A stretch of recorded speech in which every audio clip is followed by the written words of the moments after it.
Dans l'univers des actions RPG, deux jeux se distinguent comme de véritables titans, Diablo 4 et Path of Exile. Ces deux titres suscitent un engouement majeur au sein de la communauté de joueurs, chacun apportant sa propre vision du genre. Cependant, malgré leurs similitudes, ces jeux suivent des trajectoires très différentes. Path of Exile se positionne comme une future success story avec un développement méticuleux et une écoute attentive des retours des joueurs. De l'autre côté, Diablo 4 a connu un lancement difficile et passe désormais son temps à reconquérir la confiance de ses joueurs, après des critiques sévères concernant plusieurs aspects de sa conception. Cette différence fondamentale entre un jeu en préparation et un autre qui tente de se racheter nous amène à examiner de plus près le développement de chacun, ainsi que leur capacité à répondre aux attentes de leur communauté respective. Salut à tous, salut la guilde, j'espère que vous lootez bien. Vous l'avez compris, aujourd'hui c'est la grosse battle Diablo 4 versus Path of Exile. Ça fait un petit moment que ça chauffe dans les commentaires, il est temps de faire un point sur ce duel qui promet d'être légendaire. Quel sera celui qui va l'emporter? On va essayer d'y voir un peu plus clair dans cette vidéo. Vous êtes encore nombreux à regarder régulièrement mes vidéos sans être abonnés, donc pour soutenir la chaîne et ne pas manquer la suite, n'oubliez pas d'exploser ce bouton rouge, d'activer la cloche. Sur ce, c'est parti.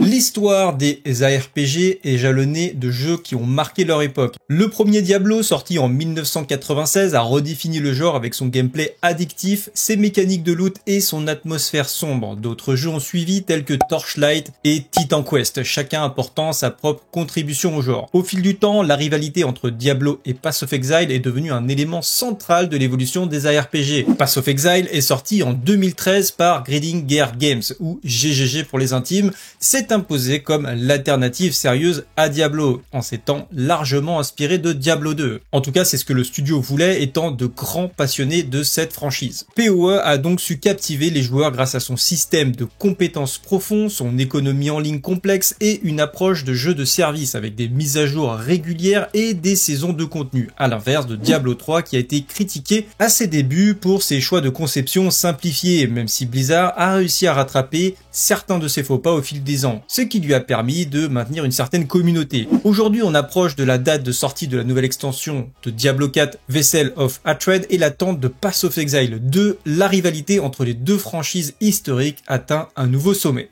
Le parcours de Diablo 4 a été tumultueux, marqué par une longue période de développement et des changements importants au sein de Blizzard. Le jeu a vu plusieurs directeurs se succéder et son orientation a évolué au fil des ans. Après la débâcle de Diablo Immortal, Blizzard avait beaucoup à prouver aux joueurs, particulièrement ceux déçus de la direction prise par Diablo 3. Durant les phases de test en alpha de Diablo 4, Blizzard avait invité des joueurs chevronnés, dont des créateurs de contenu, pour tester le jeu et fournir des retours détaillés, mais également des joueurs moins connus mais qui ont cumulé énormément de temps de jeu sur les différentes licences de Diablo. Cependant, malgré des critiques constructives de ces joueurs, Blizzard a souvent choisi d'ignorer leurs recommandations, préférant suivre sa propre vision. Cette approche a conduit à un lancement en juin 2023 qui a déçu une grande partie de la communauté. Les problèmes les plus récurrents concernaient l'absence de contenu de fin de jeu, un système d'itemisation et d'objets mal équilibré et des classes et des builds jugées peu variées.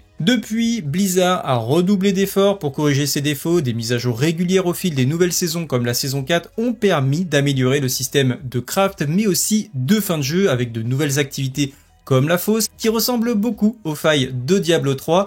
La saison 5 poursuit dans cette direction et a également été plutôt bien reçue. D'ailleurs, beaucoup de joueurs ont adoré cette nouvelle saison et sont donc revenus sur Diablo 4. La licence de Blizzard doit lutter pour regagner la faveur des joueurs. L'introduction de ces nouvelles fonctionnalités, ces ajouts de contenu de fin de jeu et des améliorations d'équilibrage témoignent d'un effort tardif mais nécessaire pour repositionner le jeu dans la course aux ARPG, même si pour certains le mal est déjà fait. Et oui, moi personnellement, c'est vrai que à travers mes vidéos et les commentaires que je reçois, il y en a beaucoup qui restent vraiment très déçus et qui ne veulent plus remettre les pieds sur Diablo 4 alors qu'ils étaient des passionnés. Et ça, c'est vraiment dommage. À l'inverse, Path of Exile 2 semble suivre une approche plus réfléchie et réactive. Grinding Gear Games a pris son temps pour peaufiner son jeu, écoutant attentivement les retours des joueurs et ajustant constamment son développement.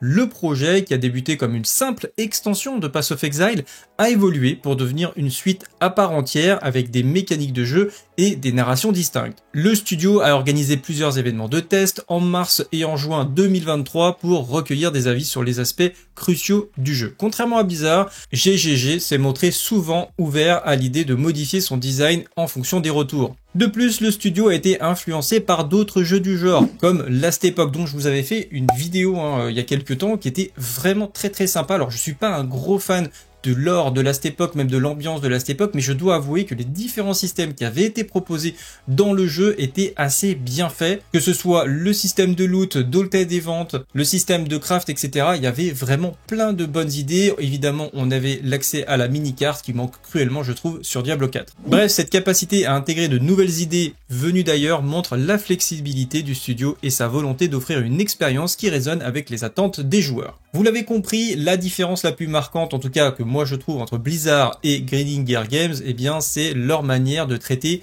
le retour, le feedback des joueurs. Blizzard a historiquement montré une certaine rigidité, soit sur Diablo mais aussi World of Warcraft, n'ajustant ses décisions qu'en cas de baisse des chiffres et de fréquentation ou d'une chute du bénéfice. Le retour des joueurs, même s'ils sont massifs et bien argumentés, ont tendance à être ignorés si l'impact commercial reste acceptable. Cela a été clairement visible dans la manière dont Blizzard a traité les critiques concernant Diablo 4 avant et après son lancement. À l'opposé, Grinding Gear Games a une approche plus dynamique et communautaire. Chaque décision de conception semble être évaluée en fonction des retours directs des joueurs. Même pendant la phase de développement, les exemples d'ajustements basés sur le feedback des testeurs sont nombreux, ce qui montre une capacité d'adaptation et une volonté d'offrir un produit final qui plaira vraiment à sa communauté. Pour conclure, le succès du jeu aujourd'hui dépend largement de la manière dont les développeurs vont interagir avec la communauté. Path of Exile 2 semble en bonne voie pour devenir un modèle d'écoute et d'adaptation, tandis que Diablo 4 apprend à ses dépens qu'ignorer le retour peut coûter cher. L'espoir pour Blizzard, c'est que la nouvelle extension arrive dans quelques jours, et en espérant qu'il nous propose vraiment quelque chose d'original et de plutôt bien équilibré. Mais si c'est pas le cas, eh bien quelques mois plus tard, Path of Exile 2 aura toutes les cartes en main pour essayer de récupérer un maximum de joueurs.